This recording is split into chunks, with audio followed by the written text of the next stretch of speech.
संग्राम के दिनों में थी। अतः मैं माननीय प्रधानमंत्री जी से अनुरोध करता हूं कि वह इस विषय पर अपने विचार सदन को साझा करें।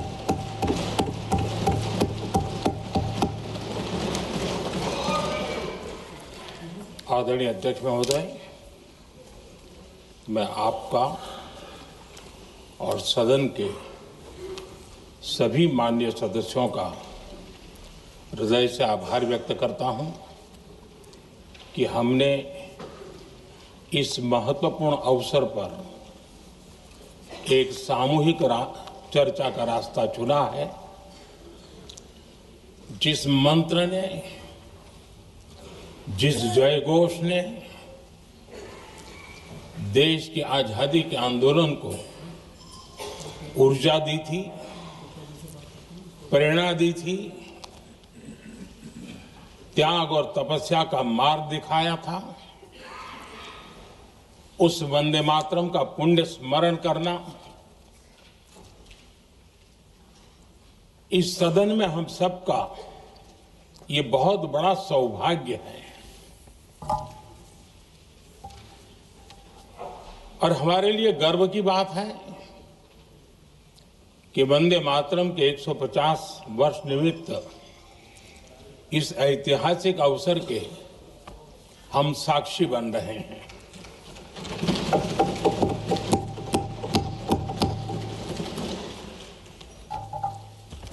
एक ऐसा कालखंड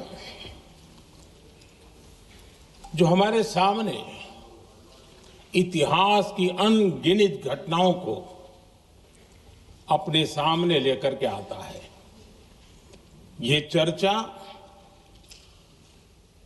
सदन की प्रतिबद्धता को तो प्रकट करेगी, लेकिन आने वाली पीढ़ियों के लिए भी, दर पीढ़ी के लिए भी ये शिक्षा का कारण बन सकती है, अगर हम सब मिलकर के इसका सदुपयोग करें तो।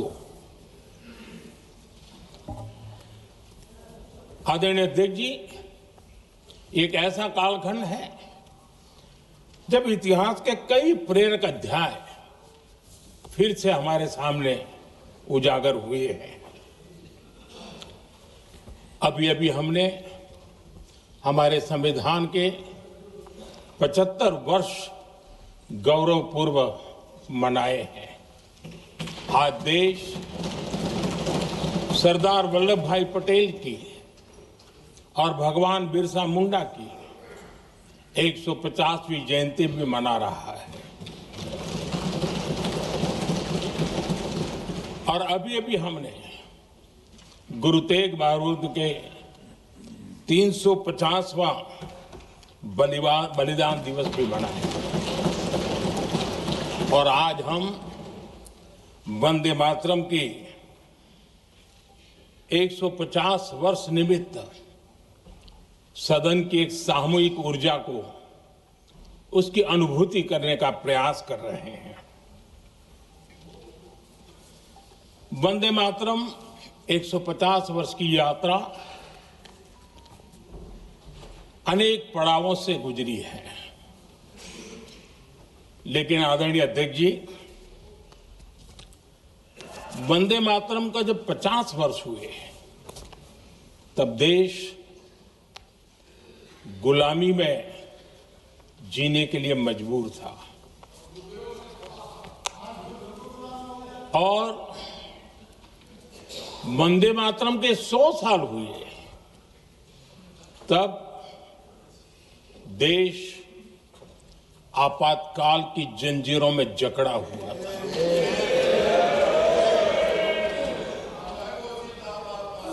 जब वंदे मातरम 100 साल के अत्यंत उत्तम पर्व था, तब भारत के संविधान का गला घोंट दिया गया था।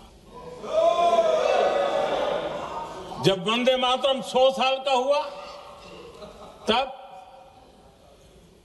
देशभक्ति के लिए जीने मरने वाले लोगों को जेल के सलाखों के पीछे बंद कर दिया गया था। जिस वंदे मातरम के गीत ने देश को आजादी की ऊर्जा दी थी, उसके जब 100 साल हुए तो दुर्भाग्य से एक काला कालखंड हमारे इतिहास में उजागर हो गया। हम लोकतंत्र के गिरोह में थे।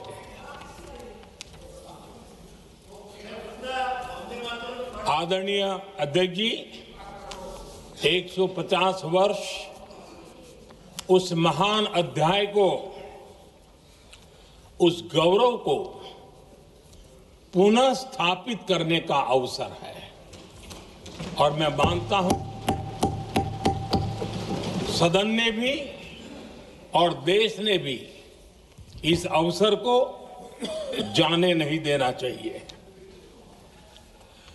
यही वंदे मातरम है जिसने 1947 में देश को आजादी दिलाई। स्वतंत्रता संग्राम का भावात्मक नेतृत्व इस वंदे मातरम के जयघोष में था। आदरणीय अध्यक्ष जी, आपके समक्ष आज जब मैं वंदे मातरम 150 निमित्त चर्चा के लिए आरंभ करने खड़ा हुआ हूं, यहां कोई पक्ष प्रतिपक्ष नहीं है, क्योंकि हम सब यहां जो बैठे हैं एक्चुअली हमारे लिए रण स्वीकार करने का अवसर है कि जिस वंदे मातरम के कारण लक्षावधि लोग आजादी का आंदोलन चला रहे थे और उसी का परिणाम है कि आज हम सब यहां बैठे हैं। और इसलिए हम सभी सांसदों के लिए, हम सभी जनप्रतिनिधियों के लिए वंदे मातरम के रण स्वीकार करने का ये पावन पर्व है।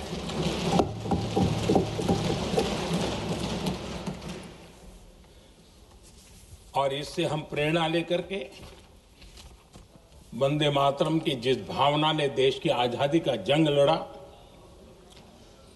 उत्तर दक्षिण पूर्व पश्चिम पूरा देश एक स्वर से वंदे मातरम बोल के आगे बढ़ा। फिर से एक बार अवसर है, आओ हम सब मिल के चले, देश को साथ लेके चले। आजादी के दीवानों ने जो सपने देखे थे उन सपनों को पूरा करने के लिए वंदे मातरम 150 हम सबकी प्रेरणा बने, हम सबकी ऊर्जा बने और देश आत्मनिर्भर बने। 2047 में विकसित भारत बना करके हम रहे, इस संकल्प को दोहराने के लिए ये वंदे मातरम हमारे लिए एक बहुत बड़ा अवसर है। आदरणीय अध्यक्ष जी, दादा तबीयत तो ठीक है ना? नहीं, कभी कभी इस उम्र में हो जाता है। आदरणीय अध्यक्ष जी, वंदे मातरम की इस यात्रा की शुरुआत बंकिम चंद्र जी ने 1875 में की थी और गीत ऐसे समय लिखा गया था जब 1857 के स्वातंत्र संग्राम के बाद अंग्रेज सल्तनत बौखलाई हुई थी, भारत पर भांति भांति के दबाव डाल रही थी, भांति भांति के जुल्म कर रही थी और भारत के लोगों को मजबूर किया जा रहा था अंग्रेजों के द्वारा। और उस समय उनका जो राष्ट्रीय गीत था, गॉड सेव द क्वीन, इसको भारत में घर घर पहुंचाने का एक षड्यंत्र चल रहा था। ऐसे समय बंकिम दा ने चुनौती दी और ईंट का जवाब पत्थर से दिया और उसमें से वंदे मातरम का जन्म हुआ।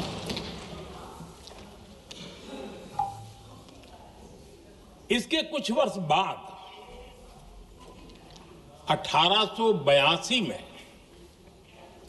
जब उन्होंने आनंद मठ लिखा तो इस गीत का उसमें समावेश किया गया। आदरणीय अध्यक्ष जी, वंदे मातरम ने उस विचार को पुनर्जीवित किया था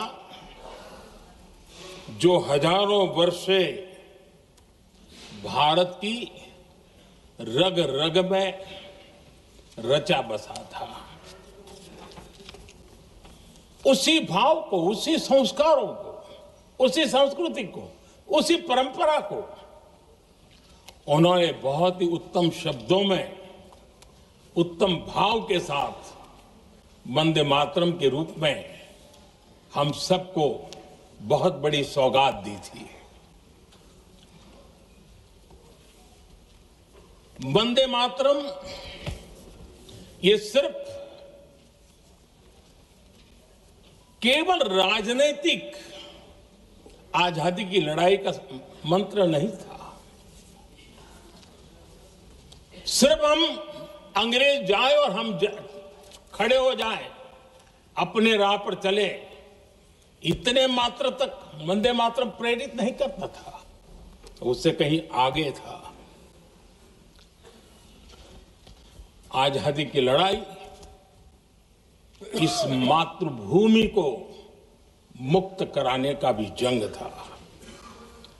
अपनी मां भारती को उन बेड़ियों से मुक्ति दिलाने का एक पवित्र जंग था। और वंदे मातरम की पृष्ठभूमि हम देखें, उसके संस्कार सरिता देखें, तो हमारे यहां वेद काल से एक बात बार बार हमारे सामने आई है। जब वंदे मातरम कहते हैं तो वही वेद काल की बात हमें याद आती है। वेद काल से कहा गया है, माता भूमि ही पुत्रो अहम पृथिव्याः, अर्थात ये भूमि मेरी माता है और मैं पृथ्वी का पुत्र हूं।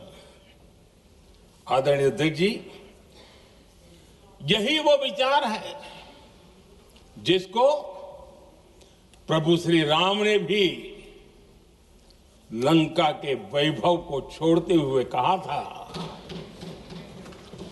जननी जन्मभूमिश्च स्वर्गादपि गरीयसी।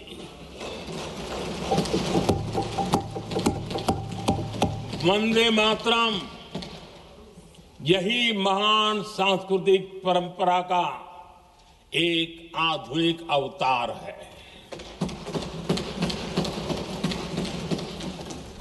आदरणीय अध्यक्ष जी, बंकिम दा ने जब वंदे मातरम की रचना की तो स्वाभाविक ही वो स्वतंत्रता आंदोलन का स्वर बन गया। पूरब से पश्चिम, उत्तर से दक्षिण, वंदे मातरम हर भारतीय का संकल्प बन गया। इसलिए वंदे मातरम की स्तुति में लिखा गया था, मातृभूमि स्वतंत्रता की वेदिका पर मदोमय, मातृभूमि स्वतंत्रता की वेदिका पर मोदमय, स्वार्थ का बलिदान है यह शब्द है वंदे मातरम। है सजीवन मंत्र भी, यह विश्व विजयी मंत्र भी, शक्ति का आह्वान है यह शब्द वंदे मातरम। उष्ण शोणित से लिखो, वक्षस्थली को चीर कर, वीर का अभिमान है यह शब्द वंदे मातरम। आदरणीय अध्यक्ष जी, कुछ दिन पूर्व जब वंदे मातरम 150 का आरंभ हो रहा था तो मैंने उस आयोजन में कहा था, वंदे मातरम हजारों वर्ष की सांस्कृतिक ऊर्जा भी थी, उसमें आजादी का जज्बा भी था और आजाद भारत का विजन भी था। अंग्रेजों के उस दौर में एक फैशन हो गई थी भारत को कमजोर, निकम्मा, आलसी, कर्महीन, इस प्रकार भारत को जितना नीचा दिखा सके ऐसी एक फैशन बन गई थी। और उसमें हमारे यहां भी जिन्होंने तैयार किए थे वो लोग भी वही भाषा बोलते थे। तब बंकिम दा ने उस हीन भावना को भी झकझोरने के लिए और सामर्थ्य का परिचय कराने के लिए वंदे मातरम के भारत के सामर्थ्यशाली स्वरूप को प्रकट करते हुए आपने लिखा था, तम ही दुर्गा दश प्रहरण धारिणी, कमला कमल दल विहारिणी, वाणी विद्या दायिनी, नमामि त्वाम नमामि कमलाम, अमलाम अतुलाम, सुजलाम सुफलाम, मातरम वंदे मातरम। अर्थात भारत माता ज्ञान और समृद्धि की देवी भी है और दुश्मनों के सामने अस्त्र शस्त्र धारण करने वाली चंडी भी है। अध्यक्ष जी, ये शब्द, ये भाव, ये प्रेरणा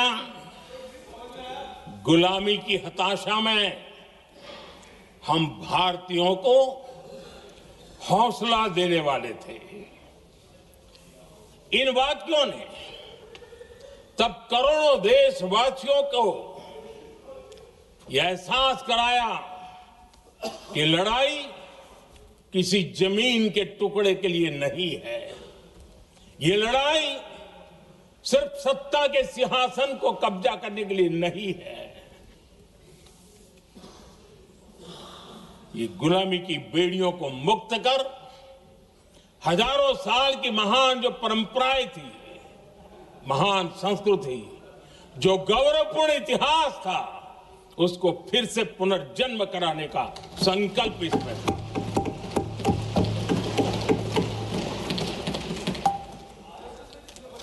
आदरणीय अध्यक्ष जी,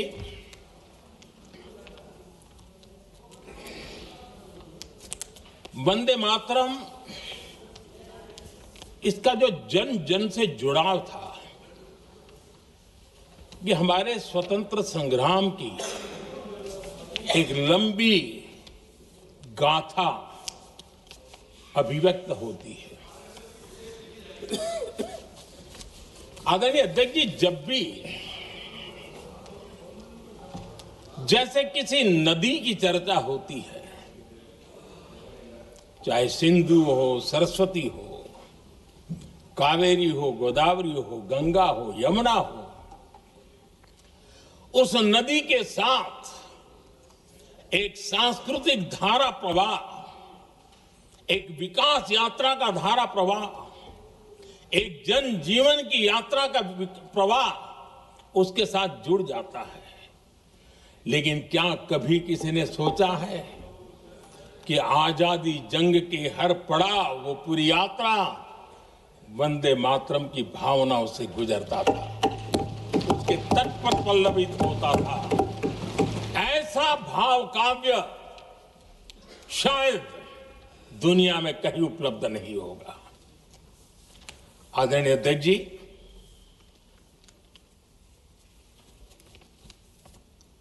अंग्रेज समझ चुके थे कि 1857 के बाद लंबे समय तक भारत में टिकना उनके लिए मुश्किल लग रहा था।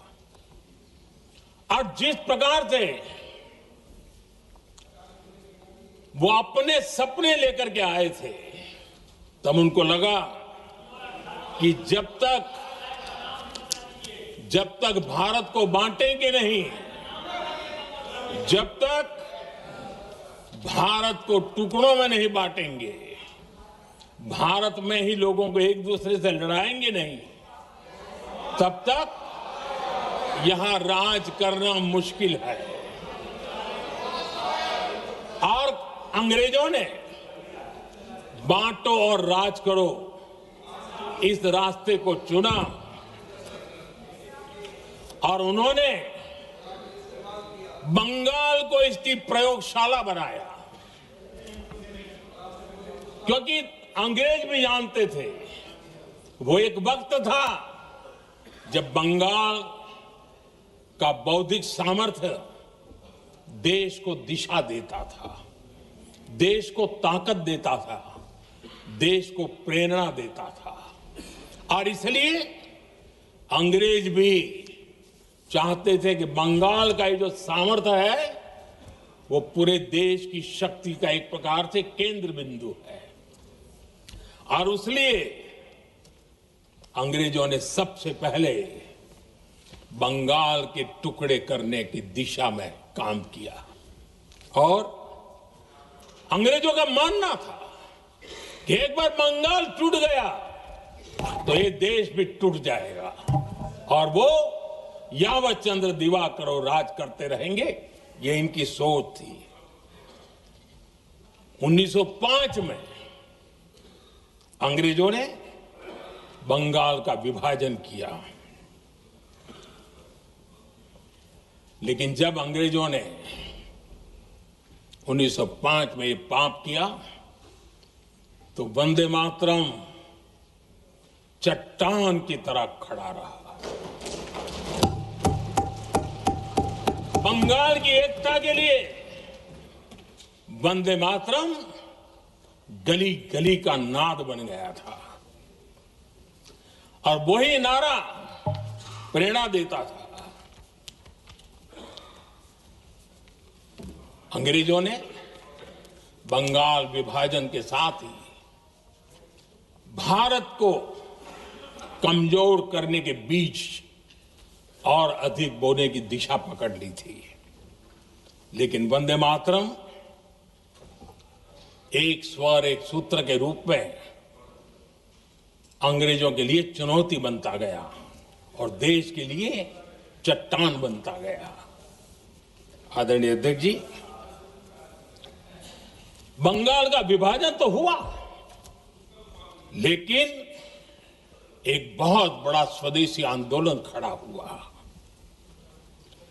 और तब वंदे मातरम हर तरफ गूंज रहा था। अंग्रेज समझ गए थे कि बंगाल की धरती से निकला बंकिम दा का ये भाव सूत्र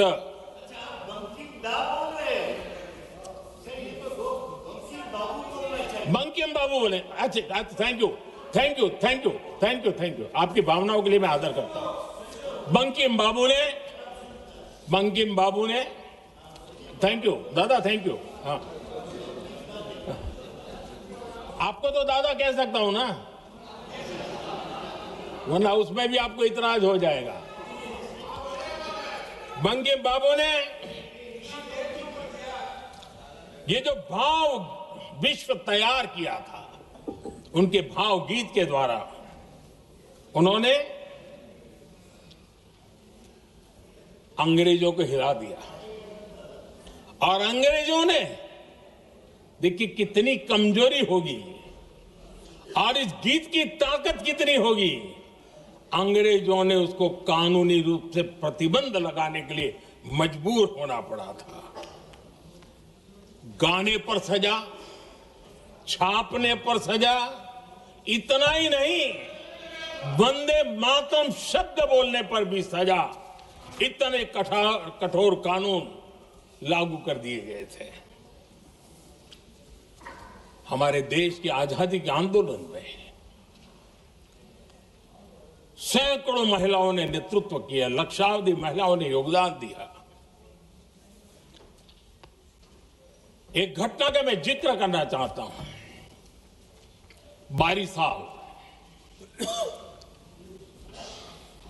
बारिसाल में वंदे मातरम गाने पर सर्वाधिक जुल्म हुए थे।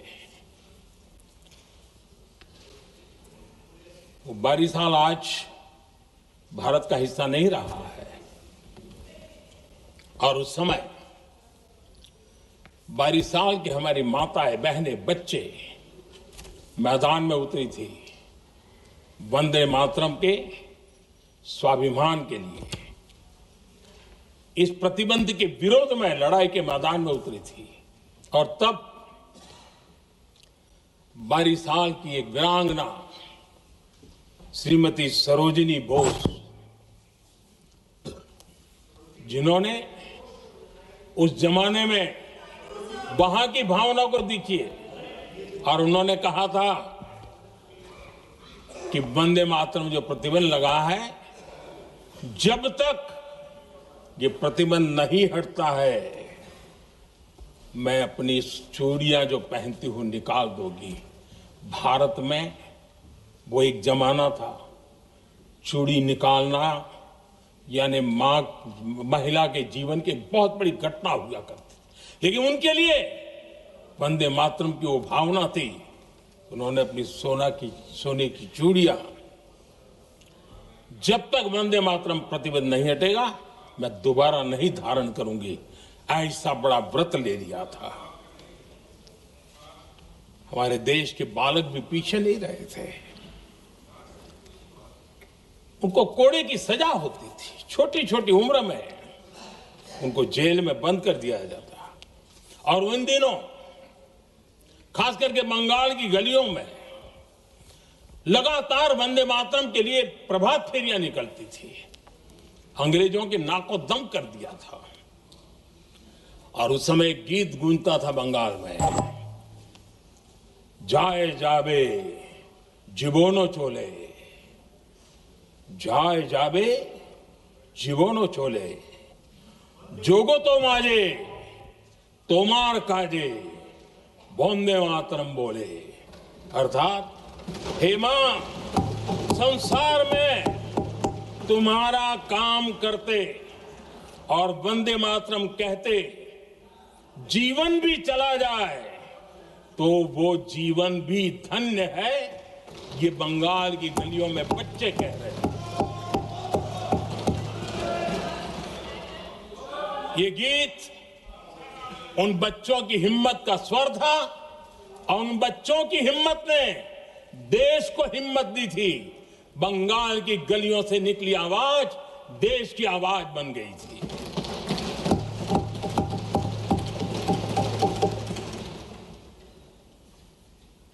उन्नीस 1905 में फरीदपुर के गांव में बहुत छोटी छोटी उम्र के बच्चे जब वंदे मातरम के नारे लगा रहे थे, अंग्रेजों ने बेरहमी से उन पर कोड़े मारे थे।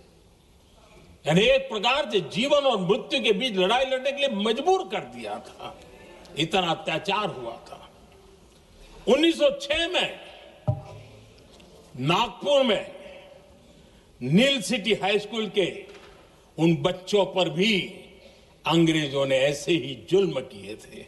गुनाह यही था कि वो एक स्वर से वंदे मातरम बोल करके खड़े हो गए थे। उन्हें वंदे मातरम के लिए मंत्र का महात्म्य अपनी ताकत से सिद्ध करने का प्रयास किया था। हमारे जांबाज सपूत बिना किसी डर के फांसी के तख्त पर चढ़ते थे और आखिरी सांस तक वंदे मातरम, वंदे मातरम, वंदे मातरम, यही उनका भाव घोष रहता था। खुदीराम बोस, मदनलाल ढींगरा, राम प्रताप बिस्मल, अशफाक उल्लाह खान, रोशन सिंह, राजेंद्र नाथ लाहिड़ी, रामकृष्ण विश्वास, अनगिनत जिन्होंने वंदे मातरम कहते कहते फांसी के फंदे को अपने गले पर लगाया था। लेकिन देखिए, ये अलग अलग जेलों में होता था, अलग अलग इलाकों में होता था। प्रक्रिया करने वाले चेहरे अलग थे, लोग अलग थे, जिन पर जुल्म हो रहा था उनकी भाषा भी अलग थी। लेकिन एक भारत श्रेष्ठ भारत, इन सब का मंत्र एक ही था, वंदे मातरम।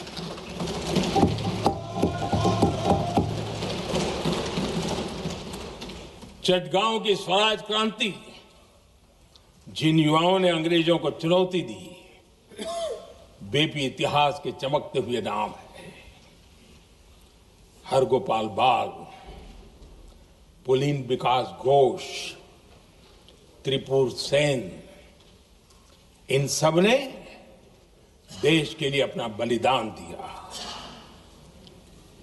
मास्टर सूर्यसेन को 1934 में जब फांसी दी गई, तब उन्होंने अपने साथियों को एक पत्र लिखा और पत्र में एक ही शब्द की गूंज थी और वो शब्द था वंदे मातरम।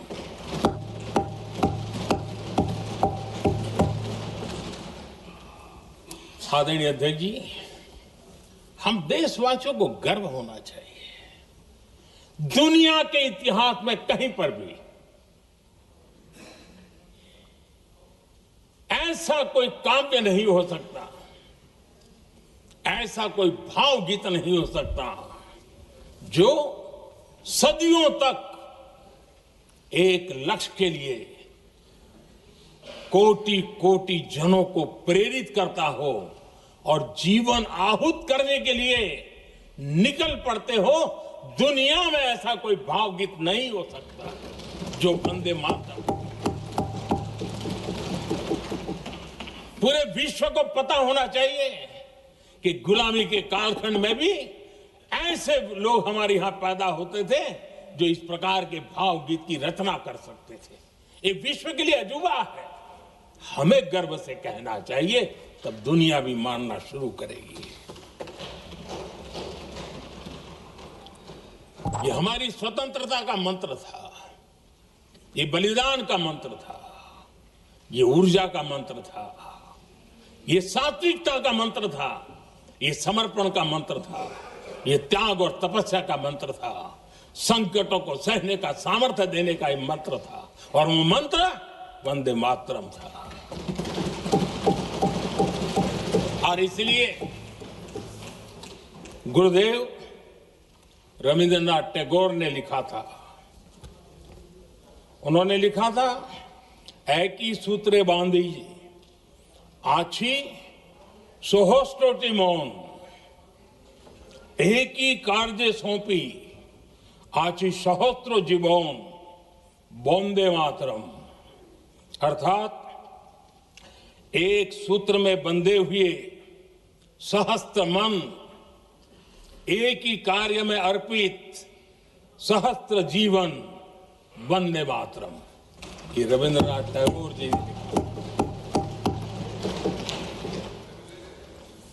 आदरणीय अध्यक्ष जी, उसी कालखंड में वंदे मातरम की रिकॉर्डिंग दुनिया के अलग अलग भागों में पहुंची और लंदन में जो क्रांतिकारियों की एक प्रकार से तीर्थ भूमि बन गया था, वो लंदन का इंडिया हाउस, वीर सावरकर जी ने वहां वंदे मातरम गीत और वहां ये गीत बार बार गूंजता था। देश के लिए जीने मरने वालों के लिए वो एक बहुत बड़ा प्रेरणा का अवसर रहता था। उसी समय बिपिन चंद्र पाल और महर्षि अरविंद घोष, उन्होंने अखबार निकाले, उस अखबार का नाम भी उन्होंने वंदे मातरम रखा। यानी डगर डगर पर अंग्रेजों की नींद हराम करने के लिए वंदे मातरम काफी हो जाता था और इसलिए उन्होंने इस नाम रखा। अंग्रेजों ने अखबारों पर रोक लगा दी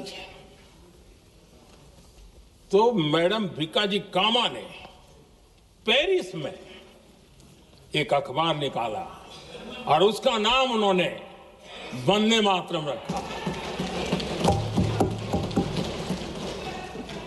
आदरणीय अध्यक्ष जी, वंदे मातरम ने भारत को स्वावलंबन का रास्ता भी दिखाया। उस समय माचिस की डिबिया, मैच बॉक्स, वहां से लेकर के बड़े बड़े शिप, उस पर भी वंदे मातरम लिखने की परंपरा बनी और बाहरी कंपनियों को चुनौती देने का एक माध्यम बन गया, स्वदेशी का एक मंत्र बन गया। आजादी का मंत्र स्वदेशी के मंत्र की तरफ विस्तार होता गया। आदरणीय अध्यक्ष जी,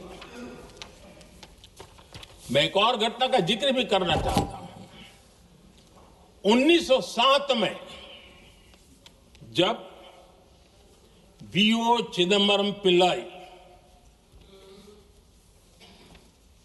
उन्होंने स्वदेशी कंपनी का जहाज बना तो उस पर भी लिखा था वंदे मातरम।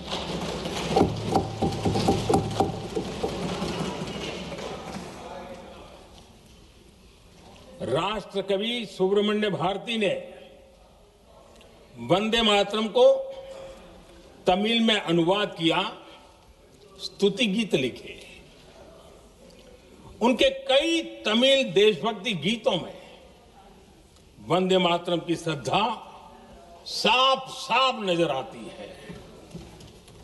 शायद सभी लोगों को, हो सकता है तमिलनाडु के लोगों को पता हो, लेकिन सभी लोगों को यह बात का पता न हो कि भारत का ध्वज गीत वी सुब्रमण्यम भारती ने ही लिखा था। उस ध्वज गीत का वर्णन जिस पर वंदे मातरम लिखा हुआ था, तमिल में इस ध्वज गीत का शीर्षक था ताइन माणी कोड़ी पारीर, तालंदु पणिंदु पुलहिंद्रु वारीर। अर्थात देश प्रेमियों, दर्शन कर लो, सविनय अभिनंदन कर लो, मेरी मां की दिव्य ध्वजा का वंदन कर लो।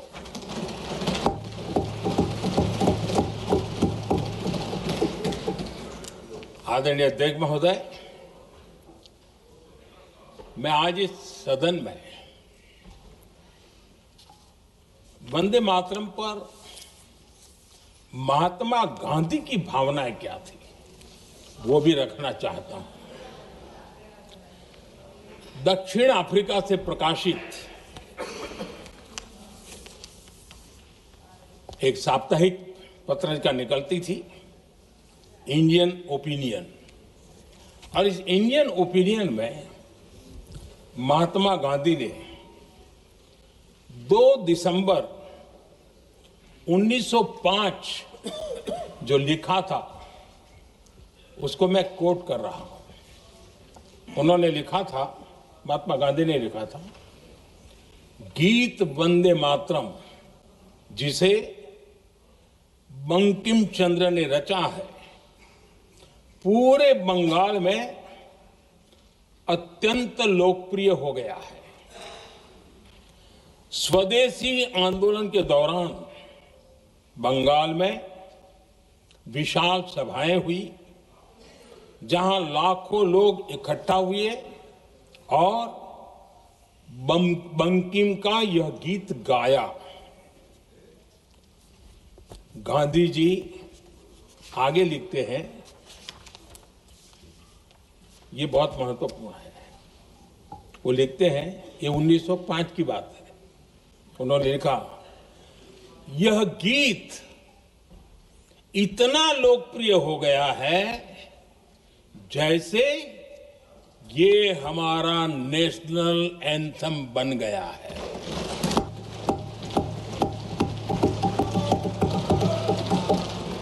इसकी भावनाएं महान है और यह अन्य राष्ट्रों के गीतों से अधिक मधुर है। इसका एकमात्र उद्देश्य हम में देशभक्ति की भावना जगाना है। यह भारत को मां के रूप में देखता है और उसकी स्तुति करता है। अध्यक्ष जी, जो वंदे मातरम 1905 में महात्मा गांधी को नेशनल एंथम के रूप में दिखता था, देश के हर कोने में, हर व्यक्ति के जीवन में जो भी देश के लिए जीता जानता, देश के लिए जागता था, उन सब के लिए वंदे मातरम की ताकत बहुत बड़ी थी। वंदे मातरम इतना महान था, जिसकी भावना इतनी महान थी, तो फिर पिछली सदी में इसके साथ इतना बड़ा अन्याय क्यों हुआ?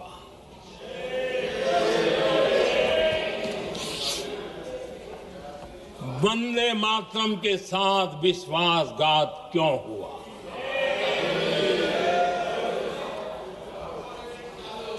ये अन्याय क्यों हुआ? वो कौन सी ताकत थी जिसकी इच्छा खुद पूज्य बापू की भावनाओं पर भी भारी पड़ गई, जिसने वंदे मातरम जैसी पवित्र भावना को भी विवादों में घसीट दिया?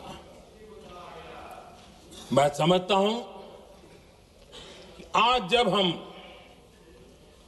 वंदे मातरम के 150 वर्ष का पर्व मना रहे हैं, चर्चा कर रहे हैं, तो हमें उन परिस्थितियों को भी हमारी नई पीढ़ियों को जरूर बताना हमारा दायित्व है,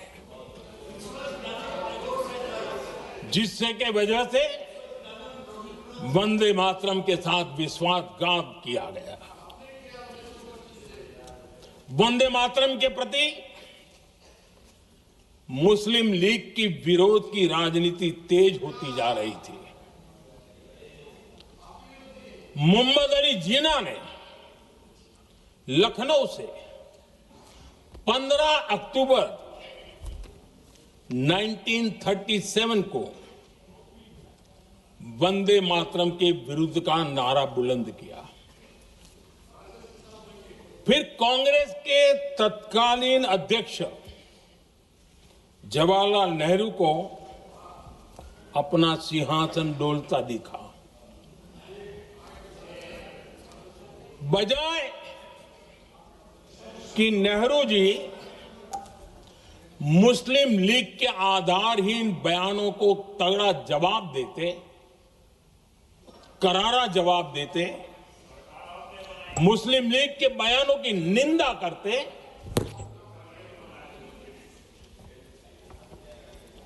और वंदे मातरम के प्रति खुद की भी और कांग्रेस पार्टी की भी निष्ठा को प्रकट करते हैं। लेकिन उल्टा हुआ।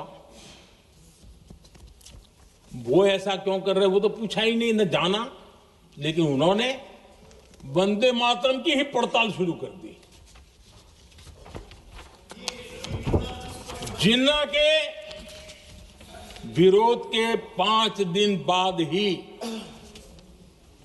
20 अक्टूबर को नेहरू जी ने नेताजी सुभाष बाबू को चिट्ठी लिखी। उस चिट्ठी में जिन्ना की भावना से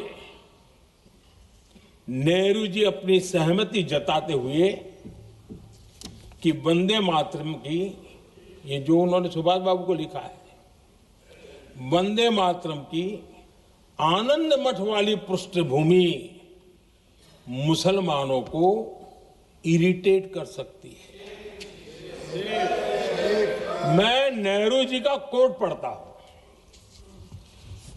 नेहरू जी कहते हैं, मैंने वंदे मातरम गीत का बैकग्राउंड पढ़ा है। नेहरू जी फिर लिखते हैं, मुझे लगता है कि ये जो बैकग्राउंड है इससे मुस्लिम भड़केंगे। साथियों, इसके बाद कांग्रेस की तरफ से बयान आया कि 26 अक्टूबर से कांग्रेस कार्य समिति की एक बैठक कोलकाता में होगी, जिसमें वंदे मातरम के उपयोग की समीक्षा की जाएगी। बंकिम बाबू का बंगाल, बंकिम बाबू का कोलकाता, और उसको चुना गया और वहां पर समीक्षा करना तय किया। पूरा देश हतप्रभ था, पूरा देश हैरान था। पूरे देश में देशभक्तों ने इस प्रस्ताव के विरोध में देश के कोने कोने में प्रभात फेरियां निकाली, वंदे मातरम गीत गाया। लेकिन देश का दुर्भाग्य कि 26 अक्टूबर को कांग्रेस ने वंदे मातरम पर समझौता कर लिया।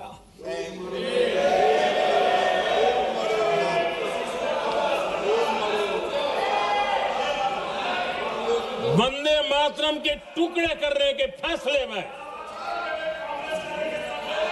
वंदे मातरम के टुकड़े कर दिए।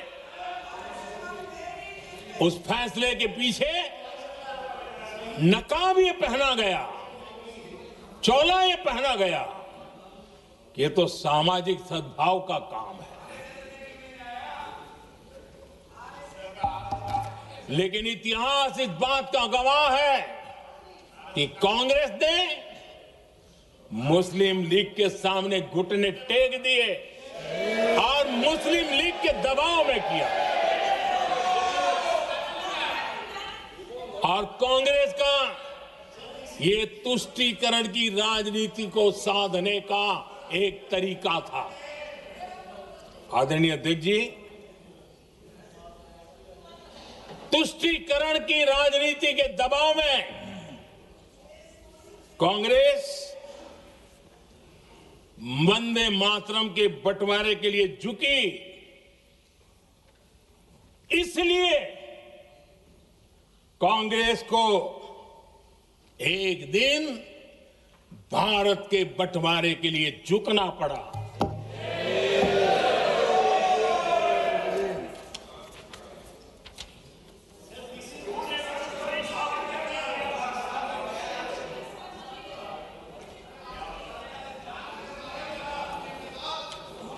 मुझे लगता है कांग्रेस ने आउटसोर्स कर दिया है।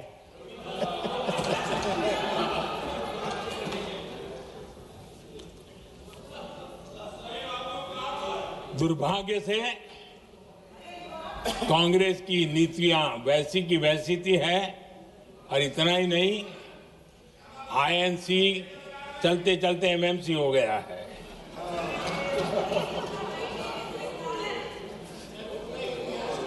आज भी कांग्रेस और उसके साथी और जिन जिन के नाम साथ कांग्रेस जुड़ा हुआ है, सब वंदे मातरम पर विवाद खड़ा करने की कोशिश करते हैं। आदरणीय अध्यक्ष महोदय, किसी भी राष्ट्र का चरित्र, उसकी जीवटता, उसके अच्छे कालखंड से ज्यादा जब चुनौतियों का कालखंड होता है, जब संकटों का कालखंड होता है, तब प्रकट होती है, उजागर होती है और सत्य अर्थ में कसौटी से कसी जाती है। जब कसौटी का काल आता है, तब ही ये सिद्ध होता है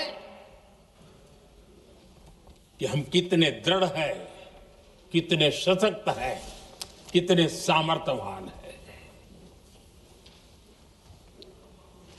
1947 में देश आजाद होने के बाद देश की चुनौतियां बदली, देश की प्राथमिकताएं बदली, लेकिन देश का चरित्र, देश की जीवटता वही रही, वही प्रेरणा मिलती रही। भारत पर जब जब संकट आए, देश हर बार वंदे मातरम की भावना के साथ आगे बढ़ा।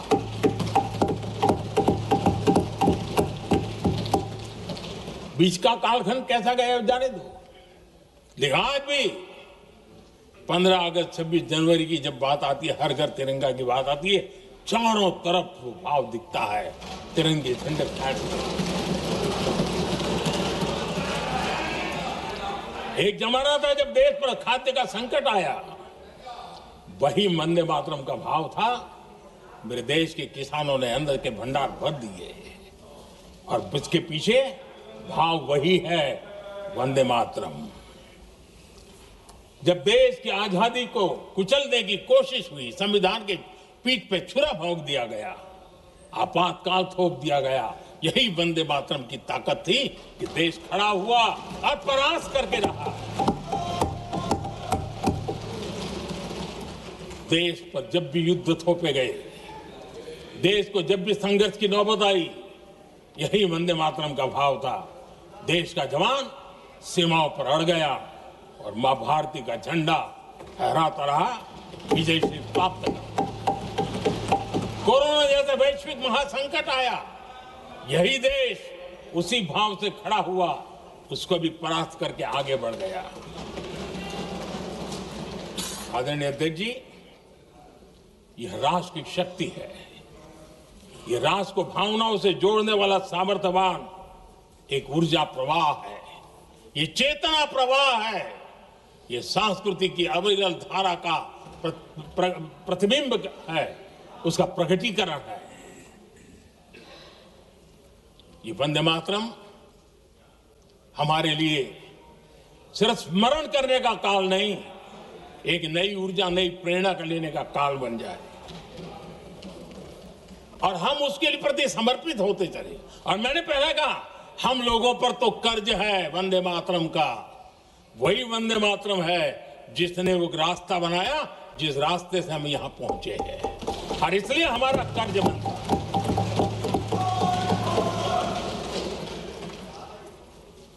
भारत हर चुनौतियों को पार करने में सामर्थ है। वंदे मातरम के भाव की वो ताकत है। वंदे मातरम ये सिर्फ गीत या भावगीत नहीं, ये हमारे लिए प्रेरणा है। राष्ट्र के प्रति कर्तव्यों के लिए हमें झकझोरने वाला काम है, और इसलिए हमें निरंतर इसको करते रहना होगा। हम आत्मनिर्भर भारत का सपना लेकर के चल रहे हैं, इसको पूरा कर रहा है। वंदे मातरम हमारी प्रेरणा है। हम स्वदेशी आंदोलन को ताकत देना चाहते हैं। समय बदला होगा, रूप बदले होंगे, लेकिन पूज्य गांधी ने जो भाव व्यक्त किया था, उस भाव की ताकत आज भी मौजूद है, और वंदे मातरम हमें जोड़ता है। देश के महापुरुषों का सपना था स्वतंत्र भारत का। देश की आज की पीढ़ी का सपना है समृद्ध भारत का। आजाद भारत का सपने को सिंचा था वंदे भारत की भावना है, वंदे मातरम की भावना ने। समृद्ध भारत के सपने को सींचेगा वंदे मातरम की भावना। उसी भावना को लेकर के हमें आगे चलना है, और हमें आत्मनिर्भर भारत बनाना।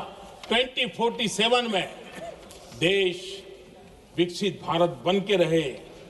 अगर आजादी के 50 साल पहले कोई आजाद भारत का सपना देख सकता था, तो 25 साल पहले हम भी तो समृद्ध भारत का सपना देख सकते हैं, विकसित भारत का सपना देख सकते हैं, और इस सपने के लिए अपने आप को खपा भी सकते हैं। इसी मंत्र, इसी संकल्प के साथ वंदे मातरम हमें प्रेरणा देता रहे। वंदे मातरम का हम रण स्वीकार करें, वंदे मातरम की भावना को लेकर के चले, देशवासियों को साथ लेकर के चले, हम सब मिलकर के चले, इस सपने को पूरा करें। इसी एक भाव के साथ ये चर्चा का आज आरंभ हो रहा है। मुझे पूरा विश्वास है कि दोनों सदनों में देश के अंदर वो भाव भरने वाला कारण बनेगा। देश को प्रेरित करने वाला कारण बनेगा, देश की नई पीढ़ी को ऊर्जा देने का कारण बनेगा। इन्हीं शब्दों के साथ आपने मुझे अवसर दिया, मैं आपका बहुत बहुत आभार व्यक्त करता हूं। बहुत बहुत धन्यवाद। वंदे मातरम, वंदे मातरम, वंदे मातरम।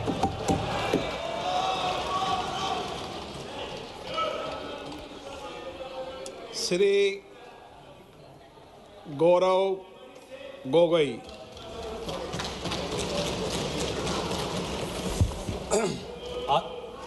आदरणीय अध्यक्ष महोदय, मैं